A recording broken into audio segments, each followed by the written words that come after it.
গজা কিনতে আর দোকানে যেতে হবে না, বাসায় বসে বানিয়ে ফেললাম সবার পছন্দের গজা রেসিপি। মুখে দিতেই একদম কুড়মুড় করে ভেঙে গেল। এটা দেখতেও এত বেশি সুন্দর, কোনো অকেশন আসলে আমার শাশুড়ি বলে এই জিনিসটা বানাতে। হ্যালো এভরিওয়ান, আসসালামু আলাইকুম। কেমন আছেন সবাই? আশা করছি সবাই অনেক ভালো আছেন। খুবই সহজে কিভাবে বাসায় গজা বানাবো আমি আপনাদের সেই রেসিপিটি শেয়ার করব। আমি 2 কাপ ময়দা নিয়েছি, সামান্য লবণ এবং তেল দিয়ে হাতে মাখিয়ে ময়দাটা যখন হাতের মধ্যে এভাবে মুঠো হয়ে যাবে তখন বুঝে নিতে হবে যে এটা ভালো মতো মাখা হয়ে গেছে।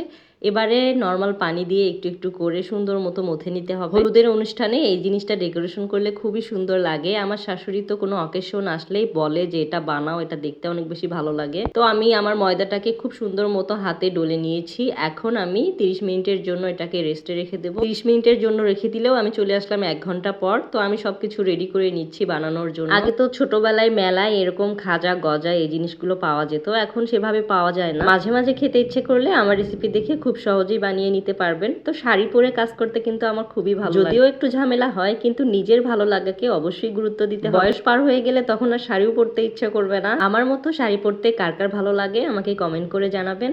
আমি ময়দার ডো থেকে ছোট ছোট করে লেচি কেটে এই পর্যায়ে আমি ছোট্ট করে রুটি বেলে নেব। এই জিনিসটা কিন্তু ছোট হলে দেখতে ভালো লাগে। এবার একটু ভালো করে খেয়াল করুন আমি কিভাবে গজাটা বানাচ্ছি। আমি কিন্তু চাকুর সাহায্যে লম্বালম্বি করে কেটে নিচ্ছি, একদম পুরো রুটিটা লম্বালম্বি করে কেটে নেব। কাটার সময় খেয়াল রাখতে হবে দুই পাশের দুই মাথা যেন কেটে না যায় এবং মাঝখানে এরকম যদি একটার সাথে একটা লেগে থাকে তাহলে খুলে নিতে হবে।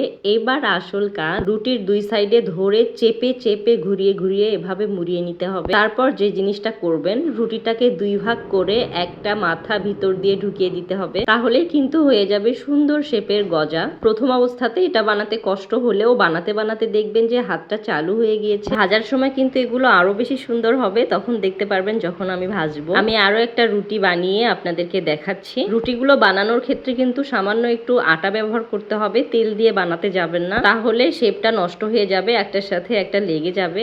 এরকম গজা আপনারা কখনো খেয়েছেন কিনা আমাকে কিন্তু জানাতে ভুলবেন না। বিকেলের নাস্তায় অথবা বাচ্চাদের টিফিনেও কিন্তু আপনারা এই জিনিসটা দিতে পারবেন। একইভাবে আরো একটা গজা বানিয়ে নিচ্ছি। এগুলো কিন্তু খেতে ভীষণ মুড়মুড়ে হয়। মিষ্টির পরিমাণটা কতটুকু দেবেন সেটাও আমি আপনাদেরকে দেখিয়ে দেব।